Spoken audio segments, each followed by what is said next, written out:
السلام علیکم ورحمۃ اللہ وبرکاتہ۔ بسم اللہ الرحمن الرحیم۔ رب اشرح لی صدری ویسر لی امری واحلل عقدۃ من لسانی یفقہوا قولی۔ رب زدنی علما، رب یسر ولا تعسر وتمم بالخیر وبک نستعین، آمین یا رب العالمین۔ میرے ساتھ مل کے درود پاک پڑھیے۔ اللہم صلی علی سیدنا و مولانا محمد وعلی آلہ واصحابہ وبارک وسلم۔ آج انشاءاللہ تعالی سورۃ الاعراف آیت 137 سے ابتدا کریں گے۔ اعوذ باللہ من الشیطان الرجیم، بسم اللہ الرحمن الرحیم۔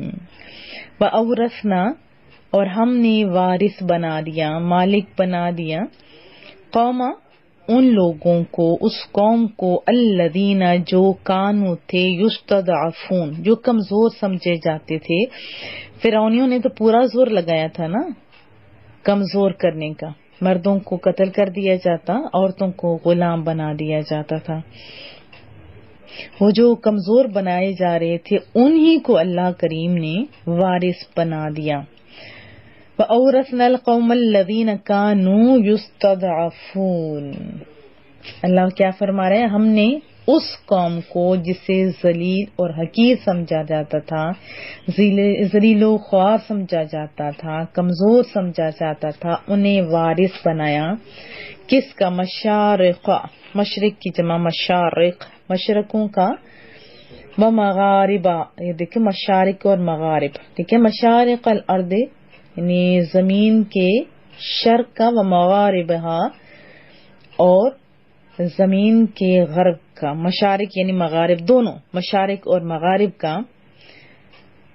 التی، وہ کہ بارکنا، ہم نے برکت رکھی تھی، فیہا، جس میں، ایک تو ظاہری برکت تھی، پھل فروٹ وہ بہت زیادہ تھا، اور دوسرا یہ جو شام کی زمین تھی اس کے اندر جو اولیاء اعظام تھے ان کی قبور بھی تھیں، یہ باطنی برکت تھی۔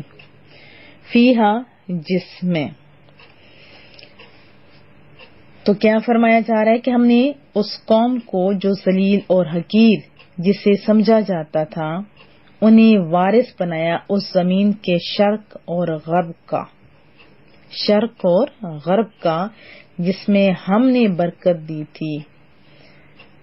وتمت، اور پورا ہو گیا، کلمت، وعدہ، اور پورا ہو گیا، مکمل ہو گیا، وعدہ، بول، ربی کا، آپ کے رب کا، حسنہ، نیکی کا، اچھا، بھلائی والا، جس کو سب پسند کرتے ہوں، ایسے خوبصورت، علی بنی اسرائیل، علی اوپر، یا کے متعلق، بنی اسرائیل کے متعلق، اور آپ کے رب کا اچھا وعدہ بنی اسرائیل کے متعلق پورا ہو گیا، بما، اس کی وجہ یا بسبب اس کے، یا اس کی وجہ کیا تھی؟ صبروا، انہوں نے صبر کیا۔ حضرت موسیٰ علیہ السلام نے یہی انہیں بتایا تھا نا کہ تم لوگ وارث بنا دیے جاؤ گے۔ انشاءاللہ وضاحت میں ہم زیادہ پڑھیں گے۔ تو اللہ فرماتا ہے یہ انعام دیا، بما صبروا، وجہ اس کی کہ انہوں نے صبر کیا تھا، ودمرنا، اور ہم نے برباد کر دیا، خراب کر دیا، ہلاک کر دیا، اکھیڑ دیا، ما کانا، جو وہ تھے، یصنعو، بناتے تھے، وہ جو بناتے تھے، مصنوعات کس کو کہتے ہیں؟ چیزیں ہوتی ہیں بنانے والی۔ فرعون، وقومہ، اور اس کی قوم کو تباہ کر دیا، وما کانوا یعرشون، اور جو وہ تھے، عرش اور فرش، عرش اونچا بنانا، اونچے کو کہہ دیتے ہیں نا عرش اور فرش، عرشن کا معنی ہوتا ہے اونچا بنانا، چڑھانا، یعرشون، وہ اونچا بناتے تھے، چھتریوں پر چڑھاتے تھے، جیسے بیلیں ہوتی ہیں یا بڑی بڑی بلڈنگز ہوتی ہیں یا عمارات ہوتی ہیں۔ اللہ کیا فرما رہے ہیں؟ وَدَمَّرْنَا مَا كَانَ يَصْنَعُ فِرْعَوْنُ وَقَوْمُهُ مَا كَانُوا يَعْرِشُونَ، اور ہم نے برباد کر دیا جو کیا کرتا تھا فرعون اور اس کی قوم، اور کیا برباد کیا؟ جو بلند مکان تھے، وہ جو تعمیر کیا کرتے تھے وہ بھی برباد کر دیے۔ وَجَاوَزْنَا، اور ہم نے پار کرایا بے بنی اسرائیل کو کہاں سے بحرا دریا جو سمندر تھا اس کو فَأَتَوْا پس وہ آئے علی اوپر قوم ایک قوم کے یعکفون اعتکاف کس کو کہتے ہیں جو دھرنا دیکھ کے بیٹھ جاتے ہیں اللہ کو راضی کرنے کے لیے رمضان کے آخری 10 دنوں میں. یاد آیا یعکفون جو بیٹھے رہتے تھے جمے ہوئے بیٹھے رہتے تھے جم کر بیٹھنا علی اصنام صنم کی جمع ہوتے ہیں بتوں کو کہا جاتا ہے مورتیاں جنہیں خدا کے الہ سمجھ کے پوجا جاتا ہے لہم اپنے. وجاوزنا ببنی اسرائیل البحر اور ہم نے بنی اسرائیل کو پار اتارا سمندر سے فأتوا علی قوم یعکفون علی اصنام لہم تو وہ ایک ایسی قوم کے قریب سے گزرے جو اپنی بتوں کی عبادت میں مگن بیٹھے تھے. قالو اب بنی اسرائیل نے کہا یا موسیٰ اے موسیٰ اجعل بناؤ لنا ہمارے لیے الہن ایک خدا کما جیسے کہ لہم ان کے لیے آلہہ الہ ہے معبود ہے. کہنے لگے قالو یا موسیٰ اجعل لنا الہا کما لہم آلہہ بنی اسرائیل نے کہا یا موسیٰ ہمارے لیے بھی ایک ایسا خدا جیسے ان کے خدا ہیں یعنی یہ جو سامنے بنا کے بیٹھے ہوئے ہیں بناؤ. قال حضرت موسیٰ علیہ السلام نے فرمایا انکم یقیناً تم قوم تجہلون تم جاہل اور بے سمجھ لوگ ہو. قال انکم قوم تجہلون حضرت موسیٰ علیہ السلام نے کہا تم بڑے جاہل لوگ ہو. ان ہؤلاء بے شک یہ سب متبرن برباد ہونے والا ہے ٹوٹ جانے والا ہے تباہ و برباد ہلاک ہونے والا ہے ما ہم فیہ جس میں وہ ابھی لگے ہوئے ہیں یہ سب تو ختم ہونے والا ہے جس کام میں ابھی وہ لگے ہوئے ہیں. وہ باطل اور غلط ہے باطل ہے ما کانوا یعملون جو کچھ وہ کر رہے ہیں وہ غلط ہے. ان ہؤلاء متبر ما هم فیہ وباطل ما کانوا یعملون بے شک یہ لوگ جس کام میں لگے ہیں تباہ ہو کر رہے گا اور باطل ہے جو کچھ وہ کر رہے ہیں. قال حضرت موسیٰ علیہ السلام نے فرمایا اغیر اللہ کیا بغیر اللہ کے ابغیکم میں تمہارے لیے تلاش کروں میں ڈھونڈوں یا چاہوں بغا یبغی طلب کرنا تلاش کرنا ڈھونڈنا الہن معبود وہوا حالانکہ اسی نے فضلکم تمہیں فضیلت دی ہے بلندی دی ہے علی العالمین سارے جہانوں پر. قال اغیر اللہ ابغیکم الہ وہو فضلکم علی العالمین حضرت موسیٰ علیہ السلام نے فرمایا کیا بغیر اللہ کے میں تمہارے لیے کوئی اور خدا تلاش کروں حالانکہ اس نے سارے جہانوں پر تمہیں فضیلت دی ہے. وَإِذْ أَنْجَيْنَاكُمْ اور جب ہم نے نجات دی تمہیں من آل فرعونیوں سے یسومونکم وہ کیا کرتے تھے وہ چکھاتے تھے تمہیں کیا کرتے تھے آپ کو پتہ ہے وہ بہت زیادہ ظلم کرتے تھے وہ پہنچاتے تھے تمہیں سوء برا سخت عذاب.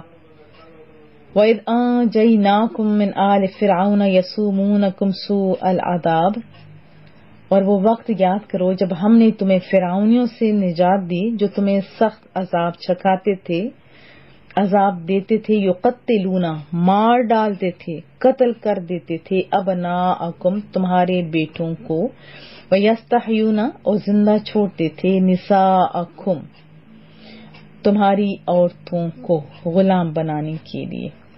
یقتلون ابناءکم وَيَسْتَحْيُونَ نساءکم تمہارے فرزندوں کو مار ڈالتے تھے اور تمہاری عورتوں کو زندہ چھوڑتے تھے. وفی ذالکم اور اس میں بلاء آزمائش ہے آزمائش تھی نا وہ من ربکم تمہارے رب کریم کی طرف سے عظیم بہت بڑی.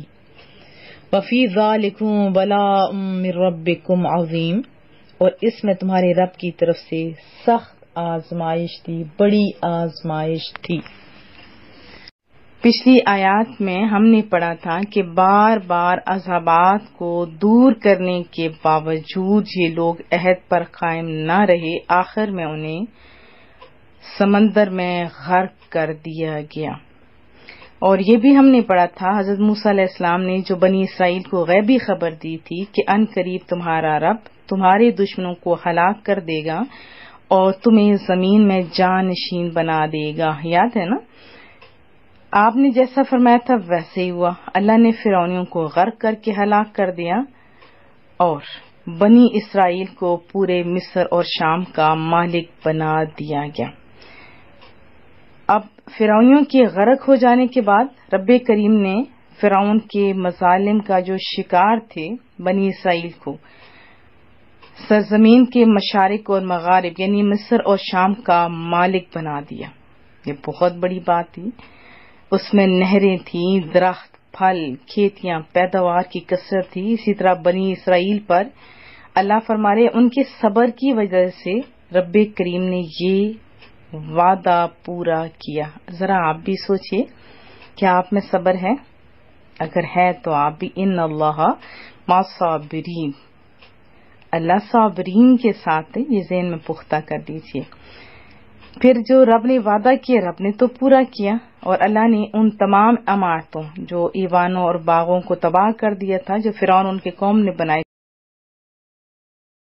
پورا ہو گیا، اور صبر کی فضیلت کا بھی یہاں پتہ چل گیا، اور صبر کی وجہ سے اللہ نے غلبہ دیا، حکمرانی دی۔ اگر آپ بھی کسی بڑے عہدے پر فائز ہونا چاہتے ہیں تو صبر کا دامن تھام لیجئے، کیونکہ صبر بہت ضروری ہے کسی بھی منزل تک پہنچنے کے لیے، چاہے چل کے جانا ہو، چاہے محنت کرنی ہو، جیسے پڑھائی وغیرہ، ڈاکٹر بننا ہے، انجینئر بننا ہے، سائنٹسٹ بننا ہے، تو آپ کو لگاتار محنت کرنی پڑی ہوگی۔ اگر عالمہ یا عالمات میں اللہ تعالیٰ نے آپ کی قسمت میں لکھا ہے آپ محنت کر رہے ہیں تو یہ بھی محنت کے سبب ہی آپ کو ملے گا۔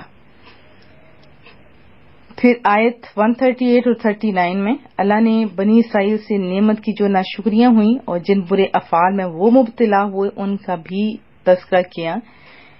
اس سے مقصود کیا ہے؟ اس سے مقصود رسول اللہ کو تسلی دینا ہے اور آپ کی امت کو نصیحت کرنا ہے کہ وہ کسی بھی حال میں اپنے نفس کے محاسبہ سے غافل نہ ہوں اور اپنے احوال میں غور و فکر کرتے رہیں۔ آپ اپنا محاسبہ کرتے ہیں؟ اہل ایمان کا شروع سے یہ طریقہ رہا ہے، صحابہ کرام بھی ان میں شامل ہیں جو رات کو سونے سے قبل اپنا محاسبہ کرتے تھے اور نئے جذبے کے ساتھ جاگتے تھے کہ کل یہ ہم کر سکتے تھے نہیں ہوا، آنے والے کل میں ہم انشاءاللہ وہ بھی کریں گے۔ پھر 10ویں محرم کے دن فرعون اور اس کی قوم کو غرق کرنے کے بعد اللہ تعالیٰ نے بنی اسرائیل کو دریا سے پار کر دیا، تو وہاں پہ ایک قوم تھی جو کہ بتوں کی پوجا میں مشغول تھی۔ اب یہ عقل کے پیدل لوگ، انہوں نے جیسے ہی دیکھا کہا کہ ہمیں بھی ایسا چاہیے تاکہ ہم بھی ایسا کریں۔ تو حضرت موسیٰ علیہ السلام نے فرمایا جاہل لوگو یہ کیا مانگ رہے ہو؟ تم جاہل لوگو، اتنی نشانیاں دیکھ کبھی نہیں تمہاری عقل آئی؟ ایک ہی مارا تھا نا عصا زمین پر اور سمندر نے رستہ دے دیا اور اسی سمندر کے اندر دشمن کو غرق کر دیا، یہ آنکھوں سے دیکھا تھا اس قوم نے۔ لیکن یہ بھی یاد رکھیے کہ ساری قوم نے نہیں کہا تھا، ابھی جو نئے دائرہ اسلام میں داخل ہوئے تھے ان کا یقین یا ایمان پکا نہیں تھا، انہوں نے یہ کہا تھا۔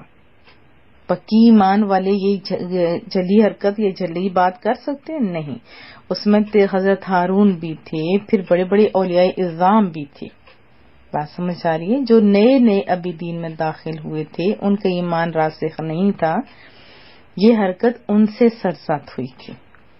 اللہ پاک سمجھ عطا فرمائے۔ اور پھر بچڑے کی پوجا، گائے کی پوجا بھی مجھے لگتا ہے کہ وہ جب بچڑا بنایا گیا اس کے بعد ہی اس کی ابتدا ہوئی ہوگی۔ پھر دیکھیے اللہ نے ان لوگوں کو فضیلت دی، آپ کو بھی تو اللہ نے فضیلت دی ہے. کیا آپ کے کام بڑے لوگوں جیسے؟ بڑے لوگ تو شکر ادا کرتے ہیں، ناشکری نہیں کرتے، اللہ کی مانتے، اللہ کے علاوہ کسی کی نہیں مانتے. آپ مجھے بتائیے اللہ نے جو اتنے زیادہ احسانات کیے، رسول اللہ کی امت میں شامل کیا، کیا یہ کم احسان ہے؟ بہت بڑا احسان ہے. اس کا شکر ادا کیجیے. قرآن کریم جیسی نعمت دی آپ کو، نماز اور بڑی بڑی پیاری چیزیں دی، یہ بولنے کی، یہ سوننے کی، چکھنے کی، چلنے کا، یہ اللہ نے طاقت دی ہے. اور بھی بہت سارے احسانات ہیں. ایک ایک احسان کو یاد کریں گے تو آپ کو اپنے اللہ پہ پیار آئے گا. میں تو جب بھی کوئی چیز کھاتی ہوں تب بھی شکر کرتی ہوں، مولا زبان میں ذائقہ دیے تو ان چیزوں کا ہمیں پتہ چلتا ہے. ذائقہ نہ ہوتا تو چاہے پانی پیتے، چاہے گرم پیتے، چاہے ٹھنڈا پیتے، تو سیم ہی تھا نا. ابھی تو کیا ہے، بہت مزے کی چیزیں ہوتی ہیں. پھر ہر رشتہ بھی بڑا پیارا ہوتا ہے. یہ بھی اللہ کے احسانوں میں سے احسان ہے. سب سے بڑا احسان کہ آپ دار اسلام میں ہیں، رسول اللہ کی امتی ہیں، بہت بڑی بات ہے. ہمیشہ دعاؤں کی درخواست رہے گی. السلام علیکم ورحمۃ اللہ.